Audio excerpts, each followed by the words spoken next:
আসসালামু আলাইকুম বন্ধুরা, কেমন আছেন সবাই? আশা করি সবাই ভালো আছেন। আমি আমার ফার্স্ট ব্লগ নিয়ে আপনাদের মাঝে হাজির হলাম। এটা হচ্ছে রাতের করা আমার ফার্স্ট ব্লগ। বাইরে কি যে ঠান্ডা পড়তেছে, আর 2026 সালে শীতটা খুবই ঠান্ডা। আমাদের চট্টগ্রামে খুব ঠান্ডা পড়তেছে।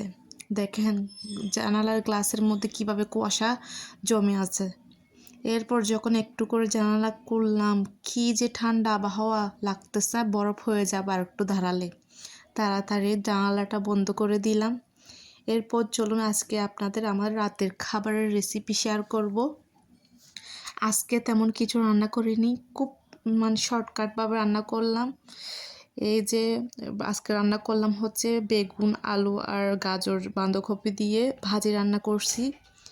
এরপর হচ্ছে করা ছিল হচ্ছে একদম তরতাজা শিম, যেটা আমাদের চট্টগ্রামের ভাষায় বাতি শিম বলে সেরকম। তারপর রান্না করছি নারকেল মাছ।